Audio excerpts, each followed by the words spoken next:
You go to a party, your heart's beating. Why? The party is a monster. Why? Because it's judging you.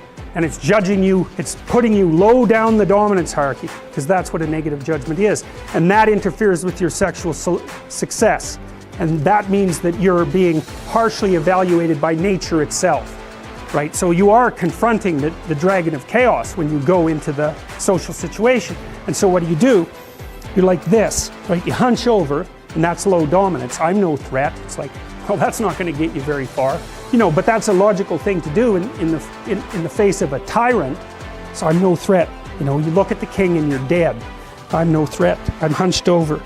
And then what's happening internally? What are people thinking about me? What are people thinking about me? Am I looking stupid? Am I looking foolish? Geez, I'm awkward. I hate being here. Man, I'm sweating too much.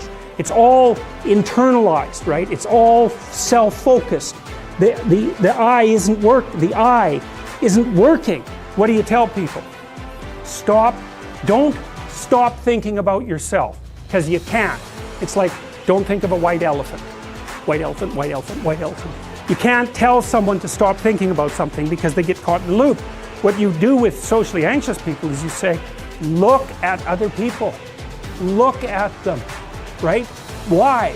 Because if you look at them, you can tell what they're thinking. And then unless you're terribly socialized, and some people are.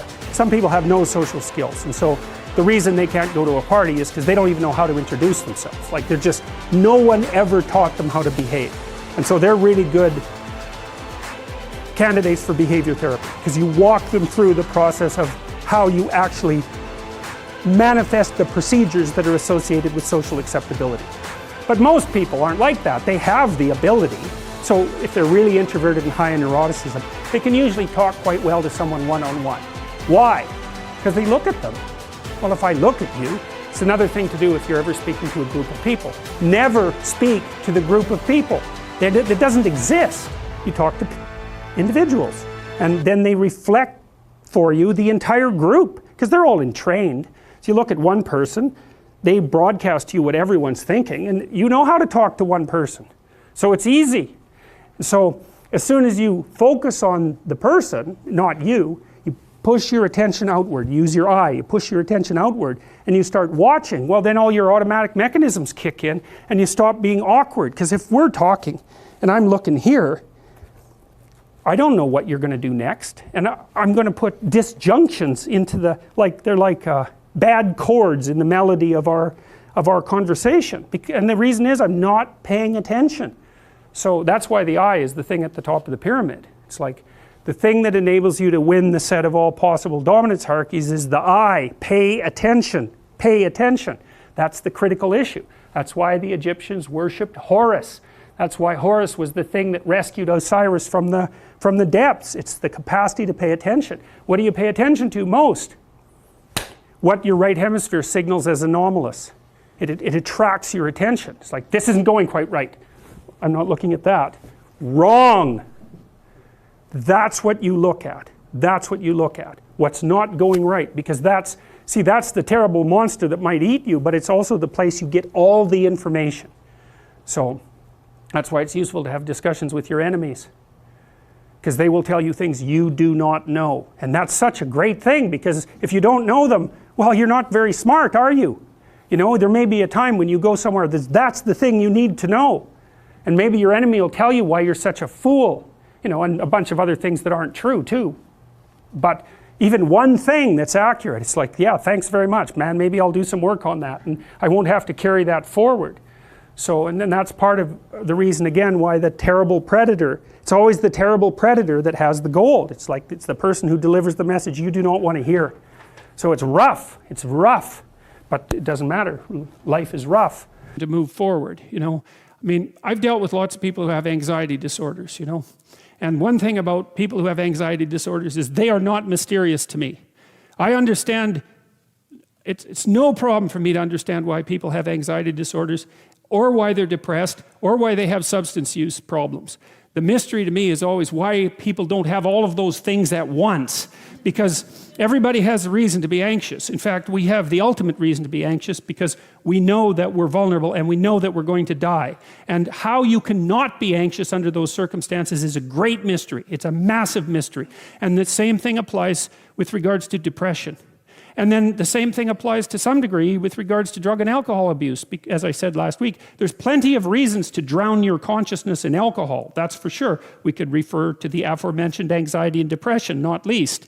And so, and the sorts of drugs that people are prone to take are chemicals that take the affective edge off the tragedy of life. So back to the issue of fear. I mean, Abraham is self-conscious, that's what this commentary says, but the thing is he moves forward despite that. He's self-conscious and he knows the danger, but he moves forward despite that. And that's actually the appropriate response in the face of actual non-naive understanding of what constitutes life. Like if you're naive and you move forward, it's like, well, what the hell do you know?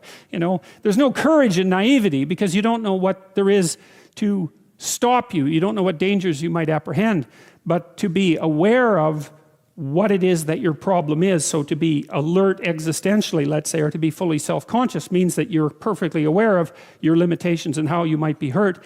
And then to make the decision to move forward into the unknown and the land of the stranger. Anyways, I would say that's one of the secrets to a good life. And I can say that really without fear of contradiction, I would say, because the clinical literature on this is very, very, very clear. What you do with people who are afraid and to some degree depressed, but certainly anxious, is you lay out what they're anxious about, first of all, in detail. What is it that you're afraid of? What might happen?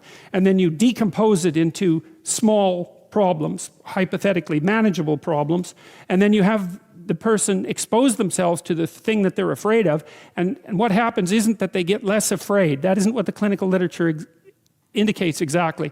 What happens instead is they get braver. And that's not the same thing, right? Because if you get less afraid, it's like, well, the world isn't as dangerous as I thought it was, you know, silly me. If you get braver, that's not what happens. What happens is, yeah, the damn world's just as dangerous as I thought, or maybe it's even more dangerous than I thought, but it turns out that there's something in me that responds to taking that on as a voluntary challenge and grows and thrives as a consequence. And there's no doubt about this. Even the psychophysiological findings are quite clear. If you